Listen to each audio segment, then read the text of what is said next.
Je laisse ma place tout de suite à Fernanda Campillo, qui est elle aussi chef de projet informatique, mais qui a un profil un peu différent de sa collègue et qui va nous en dire plus tout de suite. Bonjour Fernanda. Bonjour. Je vous laisse vous présenter et puis nous parler un petit peu de votre parcours, de votre métier. Ok. Donc, Fernanda Campillo, je fais ingénieur en télécommunications en Espagne. Et donc, je commençais à travailler sur des missions orientées télécommunications, donc notamment chez Telefónica, donc un opérateur espagnol. Oui. Ensuite, j'ai décidé de venir en France parce qu'en Erasmus, j'ai trouvé un Français. C'est l'Erasmus qui arrive comme ça. Ça se passe souvent comme ça, oui. Erasmus. C'est pas une des raisons pour lesquelles il faut faire Erasmus, mais ça peut... oui. Donc voilà, j'ai pas réussi à les convaincre d'aller en Espagne, donc je suis venue en France.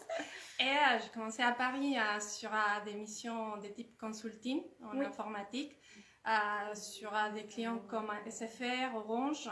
Alors, qu'est-ce que c'est les consulting? Oui, c'est ce que j'allais vous demander. Donc, c'est donner du conseil sur des missions informatiques. Donc, par exemple, quand il y a les clients qui vont nous présenter une problématique, du coup, on va faire un cadrage des études pour proposer des solutions, des chiffrages. Donc, ensuite, ces cadrages, il va nous donner les go-no-go sur la solution et ensuite, on va lancer un projet.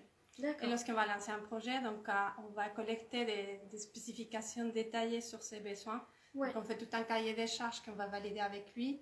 Ensuite, il a la partie développement qui va démarrer.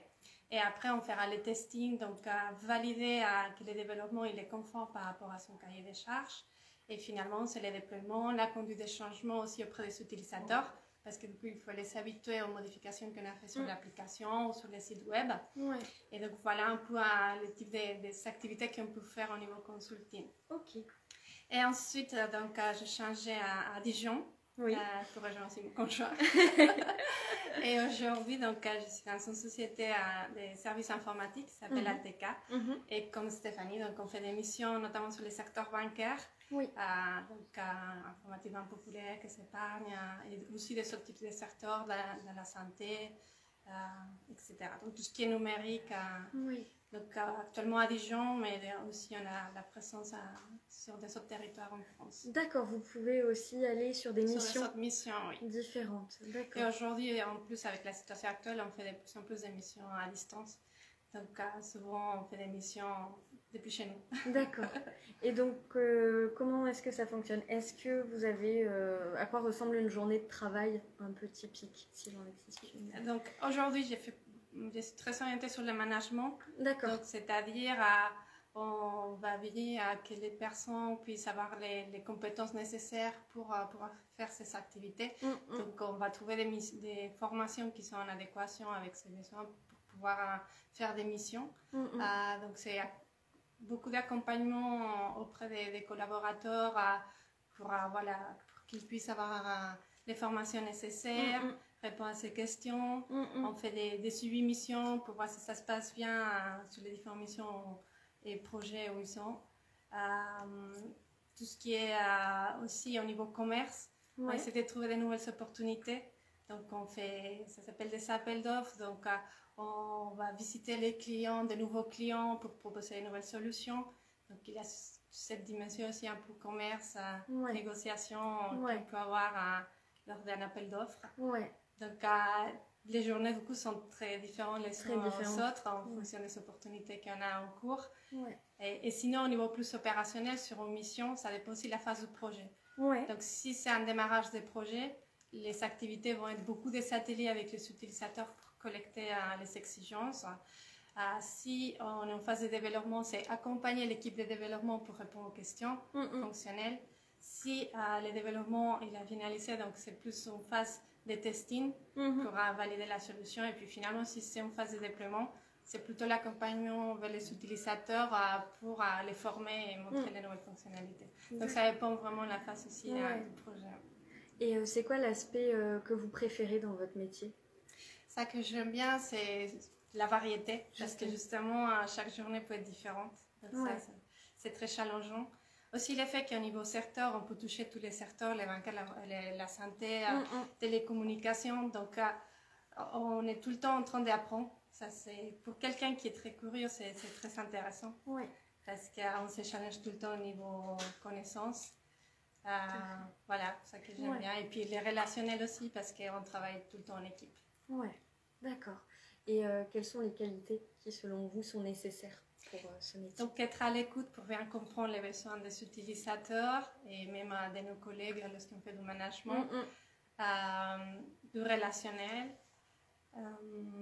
organisation, comme dit Stéphanie, pour pouvoir structurer son temps de plan qui est souvent chargé. Ouais. Voilà. Et est-ce que vous pouvez nous parler d'un projet qui vous a particulièrement marqué, quelque chose en lien avec votre métier qui vous a particulièrement marqué? Oui, j'ai deux projets récents qui m'ont marqué. C'est souvent des projets de transformation des systèmes informatiques. Ouais.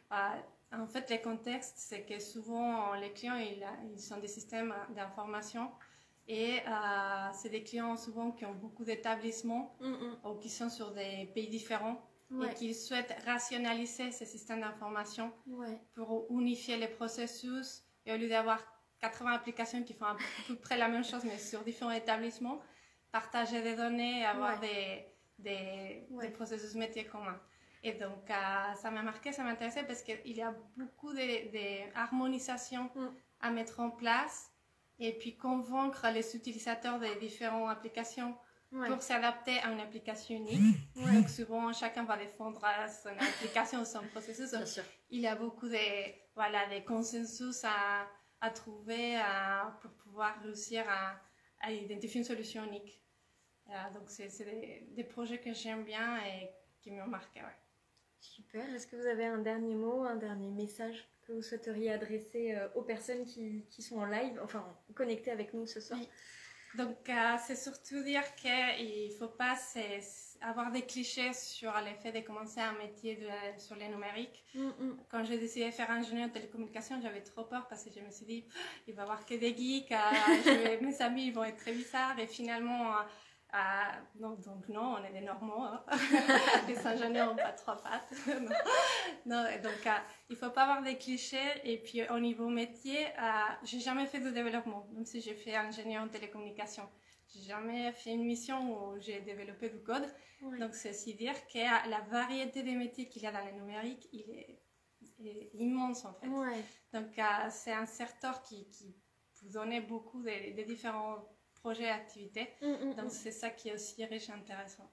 Et puis, même si j'ai un parcours technique, beaucoup de mes collègues ont des parcours plus à administration. Donc, on n'a pas forcément besoin de faire un métier d'ingénierie ou technique pour travailler sur le numérique. C'est ça aussi qui est intéressant. D'accord. Merci beaucoup, en tout cas, Fernanda, pour votre témoignage. Merci.